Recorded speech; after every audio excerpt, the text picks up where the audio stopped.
আসসালামু আলাইকুম সবাইকে Bengali sisters kitchen travel and blog থেকে।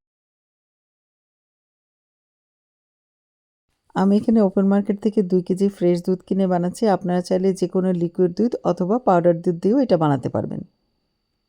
দুধটা ভালো করে ফুটে গেলে আমি ক্যারামেল করে দিয়ে দিলাম। ভালো করে নাড়তে থাকলাম। একটু শক্ত হয়ে যায় প্রথমে, তারপরে আস্তে আস্তে গলে যায়। ভালো মতো ফুটে উঠলো, দেখতেই পাচ্ছেন আমি ফুটাচ্ছি ভালো করে। তারপরে এখান থেকে 2 চামচ দুধ নিয়ে তার মধ্যে আমি পাউডার দুধ দিয়ে গুলে নিলাম। আপনারা যদি আমার টিপসগুলো সব ফলো করেন, ইনশাল্লাহ আমার মতো আপনাদেরটাও ভালোভাবে বসে দইটা হবে। দুধটাকে ভালো করে গুলে নিলাম, নিয়ে তারপরে এই ফুটন্ত দুধের মধ্যে ওই দুধটাকে দিয়ে দিলাম। তারপরে ফুটতে থাকলো, ভালো করে ফোটা পর্যন্ত আমি ওয়েট করলাম। 2 কেজি দুধ 1 কেজি হয়ে যাওয়া পর্যন্ত আমি ওয়েট করলাম। তারপরে দুধের জালটা কমিয়ে রেখে আমি টক দইকে ছেঁকে নিলাম। টক দইয়ের পানি যাতে না থাকে, পানি থাকলে ভালোভাবে দইটা বসতে চায় না। আমি এখানে 2টো ছাঁকনি দিয়ে দইটাকে ছেঁকে নিয়েছিলাম। যেহেতু আমার এটা স্টাইলে ছিল, এটা একটু ঘন হয়, তাই আমি 2টো ছাঁকনি দিয়ে নিলাম। আপনারা চাইলে কাপড় দিয়েও ছেঁকে নিতে পারেন যদি বেশি পানি থাকে। তারপরে ভালো করে ফেটে নিলাম, বিটার দিয়ে আমি ভালো করে ফেটে নিলাম। দেখতেই পাচ্ছেন যখন পুরোপুরি ফাটা হয়ে গেল, এইটার মধ্যেই আমি দুধটাকে ঢেলে দিলাম। দুধটা বেশি গরমও হবে না, আবার ঠান্ডা হবে না, আঙ্গুল ডুবানো যায়। এইটুক টেম্পারেচারটা হলে দুধটা ভালো হয় এবং দইটা ভালোভাবে বসে। বেশি ঠান্ডা হলেও বসে না, আর বেশি গরম হলেও চাকা চাকা হয়ে যায়, ছানার মতো হয়ে যায়। আমি দইয়ের মধ্যে ঢেলে দিলাম গরম দুধটা, হালকা গরম আর কি। এই দুধটাকে ঢেলে দিলাম, দিয়ে তারপরে আবার ভালো করে ফেটে নিলাম দইয়ের সাথে। ঘুরিয়ে ঘুরিয়ে নিলাম। একটু একটু থাকলেও অনেক সময় কিছু অসুবিধা হয় না, তারপরেও আমি একটু ফেটে নিলাম। দেখতেই পাচ্ছেন ফাটতে ফাটতে একটু ফেনার মতো হয়ে যায়।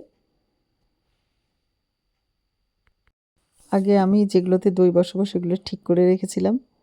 ভালো করে ফেটে নিয়ে তারপরে আমি ওর মধ্যে দিয়ে দেব। দেখতে পাচ্ছেন একটু একটু গোটা ছিল, ততক্ষণ পর্যন্ত আমি ট্রাই করলাম যে পুরো দইটাই যেন দুধের সাথে মিলে যায়, টক দইটা। তারপরে নিয়ে নিলাম পাত্রগুলো যেগুলোতে আমি ঢালবো। প্রথমে বড়টা, তারপরে ছোটোগুলোতে আস্তে আস্তে করে ঢেলে নিলাম। আগে পাত্রগুলোকে আমি ভালো করে শুকনো করে নিয়েছি। ভিজা থাকলে কেমন জানি হয়, বেশি নড়বড়ে হয়ে যায়, যে কারণে আমি প্রত্যেকটাকে ধুয়ে শুকিয়ে নিয়েছিলাম।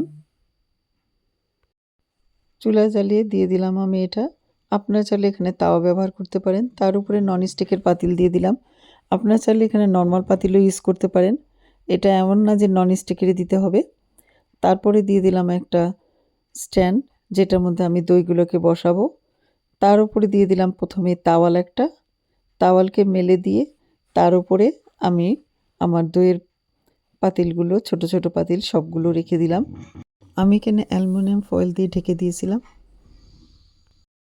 আপনারা চাইলে এমনি নর্মাল পেপারও দিতে পারেন। তারপরে দিয়ে দিলাম বসিয়ে, আর দিয়ে দিলাম ঢাকনা। 1 ঘন্টার মধ্যে এই দইটা পারফেক্টভাবে হয়ে যায়।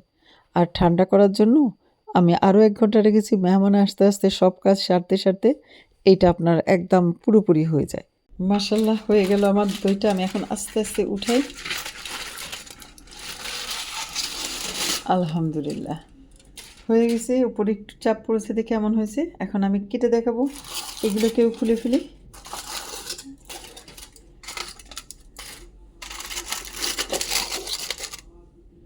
সবগুলো দই মাশাল্লাহ ভালোভাবে বসে গেছে।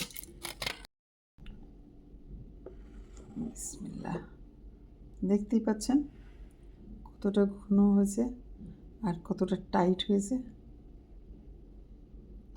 মাশাল্লাহ মাশাল্লাহ, সহজভাবে বানানো হয়ে গেল আমার মিষ্টি দই। আমি আবারও বলছি, যারা প্রথম বানাতে চান দই, তারা আমার মতো করে বানান। ইনশাল্লাহ আপনাদেরটাও হবে। চলে আসবো অন্য কোনো নতুন ভিডিও নিয়ে।